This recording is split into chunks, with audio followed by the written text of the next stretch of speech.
Part 25, Chapter 13. "A robot!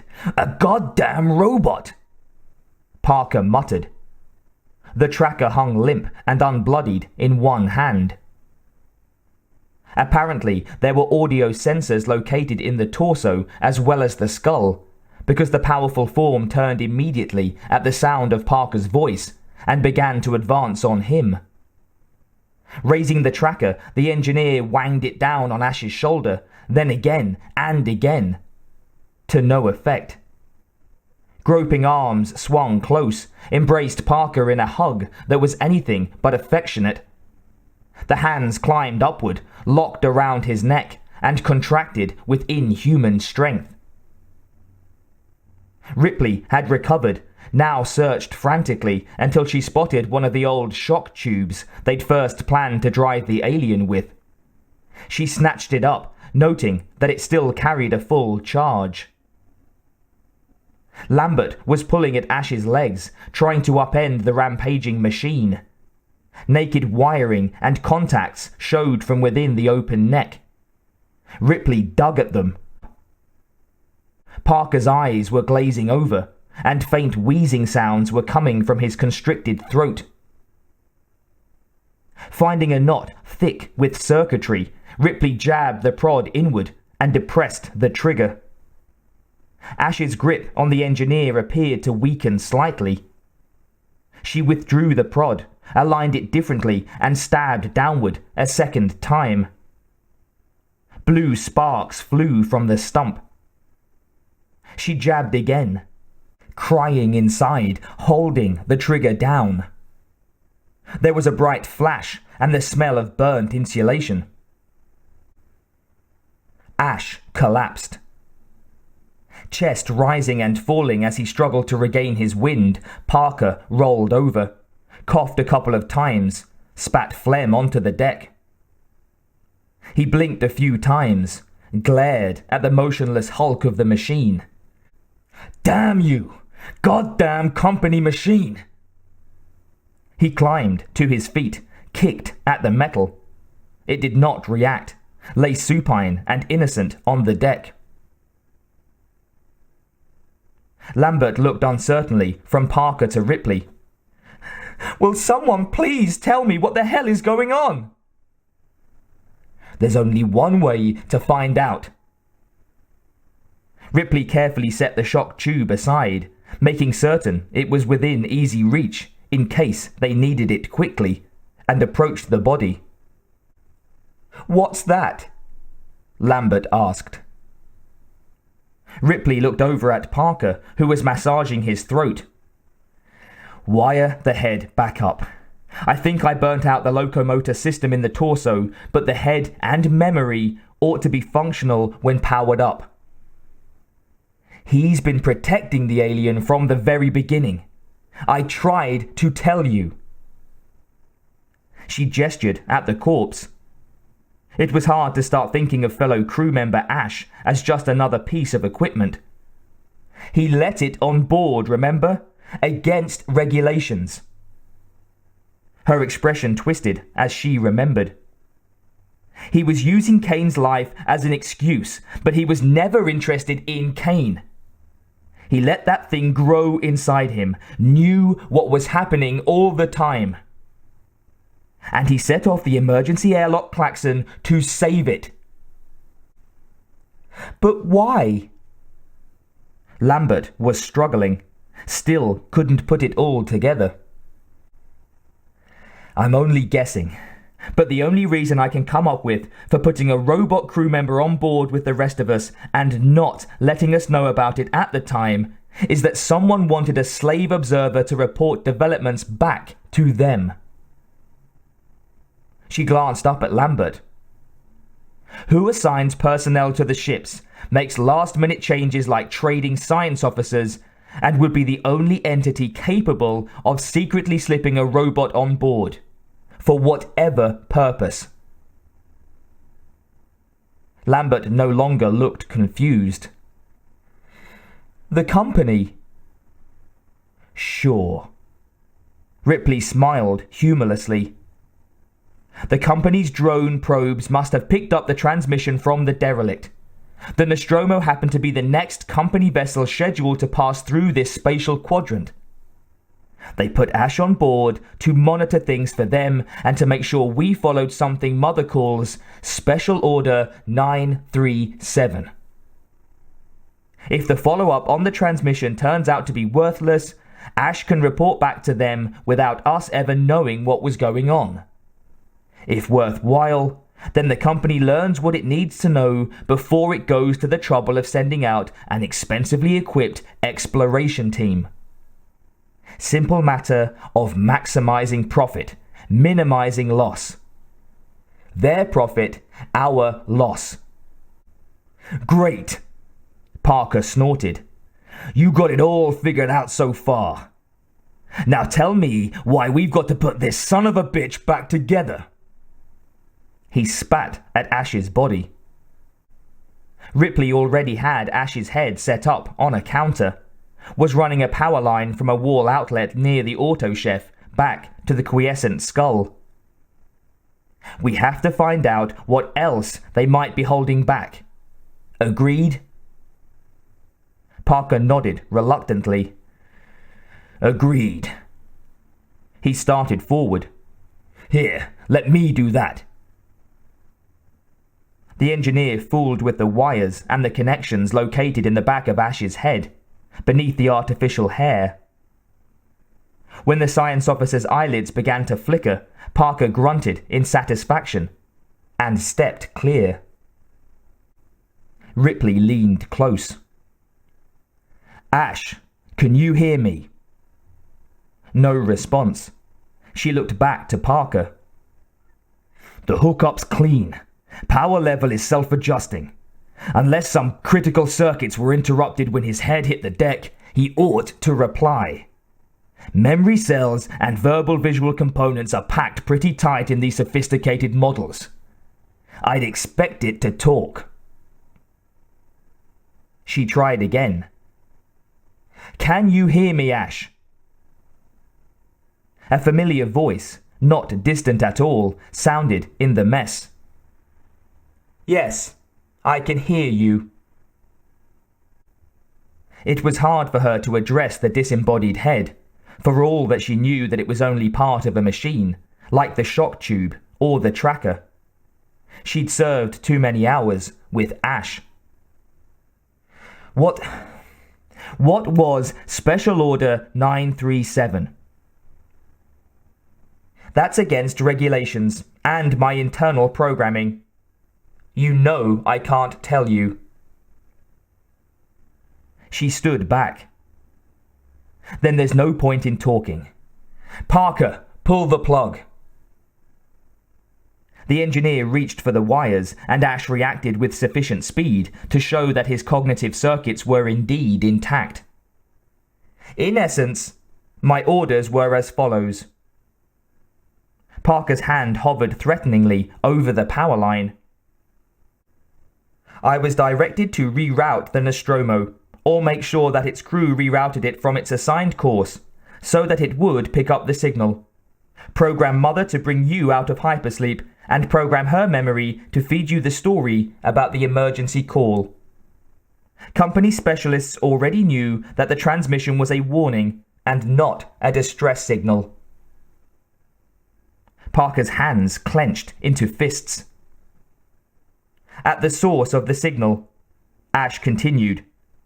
We were to investigate a life form, almost certainly hostile, according to what the company experts distilled from the transmission, and bring it back for observation and company evaluation of any potential commercial applications. Using discretion, of course. Of course, agreed Ripley, mimicking the machine's indifferent tone. That explains a lot about why we were chosen, beyond the expense of sending a valuable exploration team in first. She looked coldly pleased at having traced the reasoning behind Ash's words. Importation to any inhabited world, let alone Earth, of a dangerous alien life form is strictly prohibited. By making it look like we simple tug jockeys had accidentally stumbled onto it, the company had a way of seeing it arrive at Earth unintentionally. While we maybe got ourselves thrown in jail, something would have to be done with the creature. Naturally, company specialists would magnanimously be standing ready to take this dangerous arrival off the hands of the customs officers, with a few judicious bribes prepaid just to smooth the transition. And if we were lucky, the company would bail us out and take proper care of us as soon as the authorities determined that we were honestly as stupid as we appeared. Which we've been. Why? Lambert wanted to know. Why didn't you warn us? Why couldn't we have been told what we were getting ourselves into? Because you might not have gone along, Ash explained with cold logic. Company policy required your unknowing cooperation. What Ripley said about your honest ignorance fooling customs was quite correct. You and the damn company, Parker growled. What about our lives, man? Not man. Ash made the correction without anger. As to your lives, I'm afraid the company considered them expendable. It was the alien life form they were principally concerned with. It was hoped you could contain it and survive to collect your shares. But that was, I must admit, a secondary consideration. It wasn't personal on the company's part, just the luck of the draw. How comforting, sneered Ripley. She thought a moment, said, You've already told us that our purpose in being sent to that world was to investigate a life form almost certainly hostile, and that company experts knew all along that the transmission was a warning and not a distress signal. Yes, Ash replied. It was much too late, according to what the translators determined, for a distress signal to do the senders any good. The signal itself was frighteningly specific, very detailed. The derelict spacecraft we found had landed on the planet, apparently in the course of normal exploration.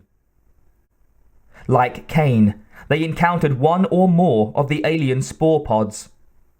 The transmission did not say whether the explorers had time to determine if the spores originated on that particular world or if they had migrated there from somewhere else. Before they were all overcome, they managed to set up the warning, to keep the inhabitants of other ships that might consider setting down on that world from suffering the same fate. Wherever they came from, they were a noble people.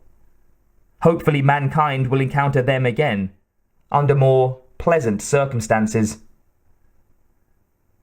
They were a better people than some I can think of, Ripley said tightly.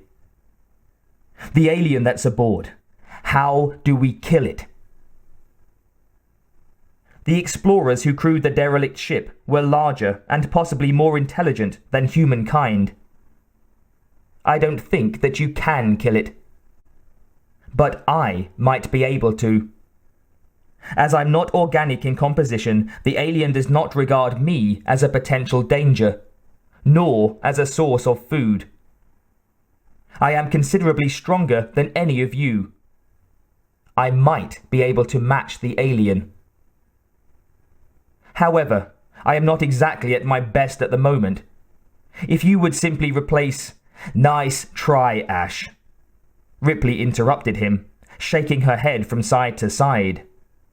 But no way. You idiots!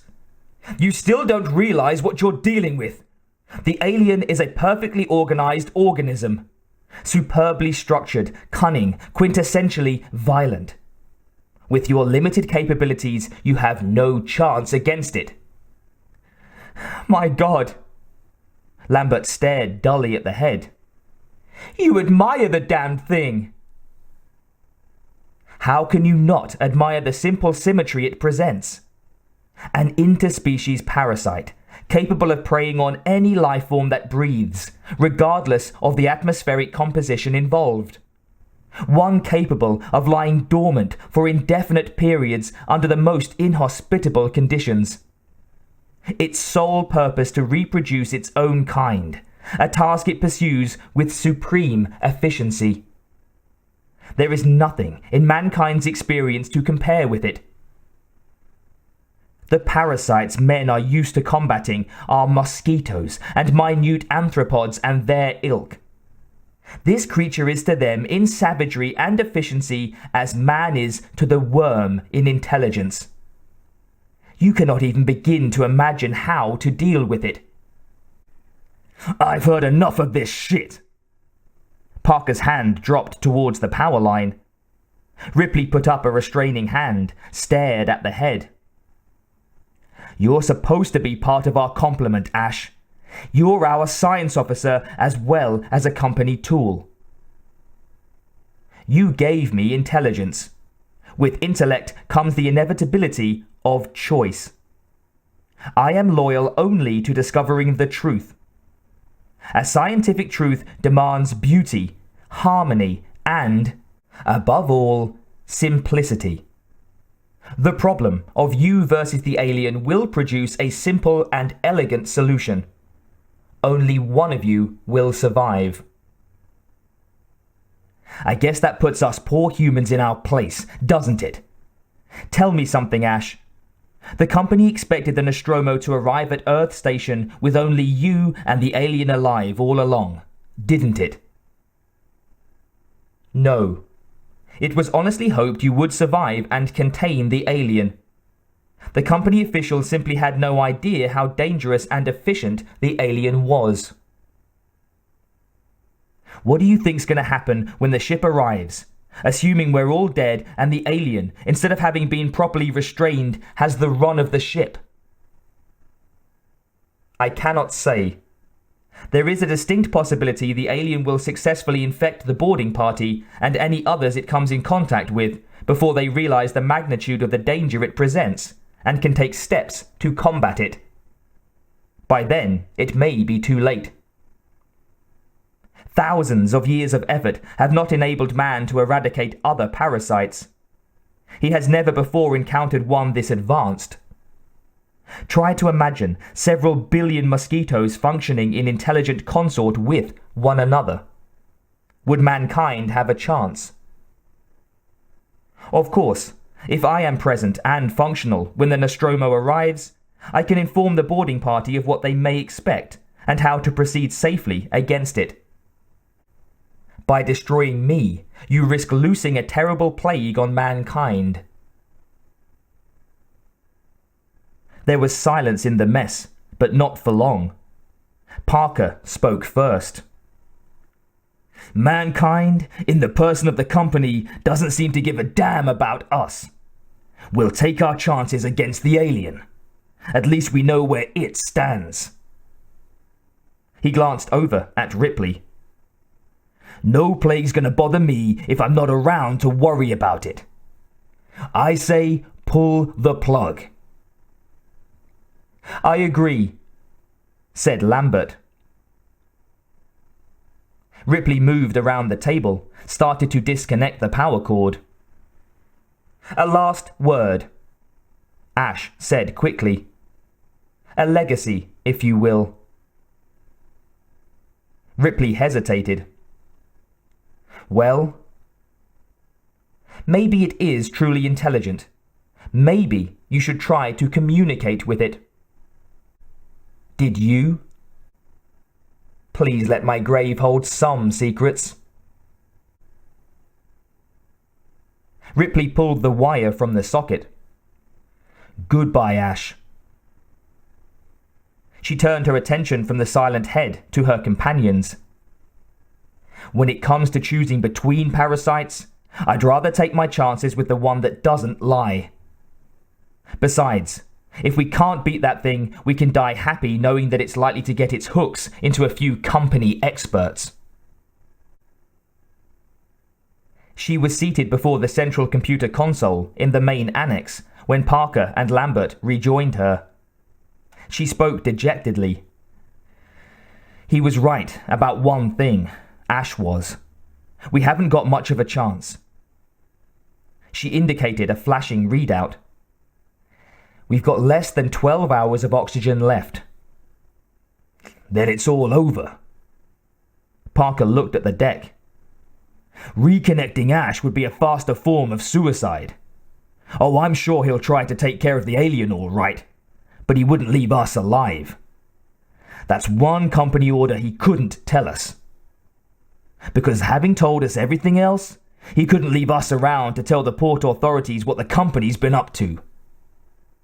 He grinned. Ash was a loyal company machine.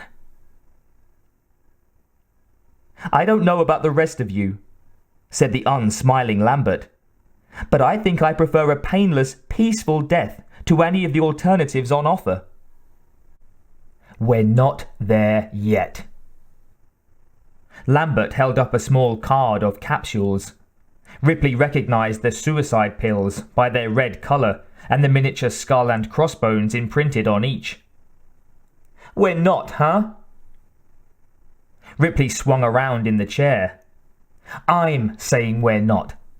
You let Ash convince you. He said he was the only one with a chance to handle the alien. But he's the one lying in the mess disconnected, not us.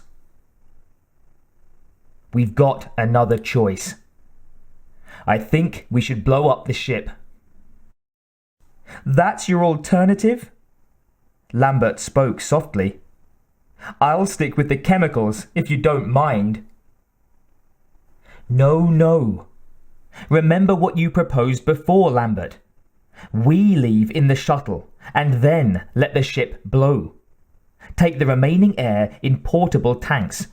The shuttle's got its own air supply. With the extra, there's a chance we might make it back to well-traveled space and get ourselves picked up. We may be breathing our own waste by that time, but it's a chance. And it'll take care of the alien. They went quiet, thinking. Parker looked up at Ripley, nodded. I like that better than chemicals. Besides, I'll enjoy watching some company property go up in pieces. He turned to leave. We'll get started bleeding the air into bottles. The engineers supervised the transfer of compressed air from the Nostromo's main tanks into smaller, portable canisters they could lug onto the shuttle. That's everything? Ripley asked when Parker leaned tiredly back against the hatch jamb. Everything we can carry. He gestured at the ranked canisters. It may not look like much, but that stuff's really under pressure. Enough extra air to give us some breathing space. He grinned. Great. Let's get some bulk artificial food, set the engines, and get the hell out of here. She stopped at a sudden thought. Jones. Where's Jones? Who knows?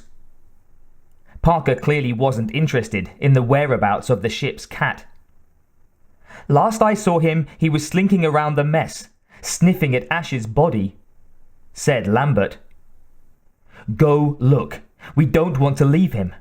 We still have enough humanity in us for that. Lambert eyed her companion warily. No deal. I don't want to go anywhere on this ship by myself. Always disliked that damned uppity cat, Parker grumbled. Never mind, Ripley told them. I'll go. You two load up the air and food. Fair enough, Lambert agreed. She and Parker loaded up oxygen canisters, headed for the shuttle. Ripley jogged towards the mess.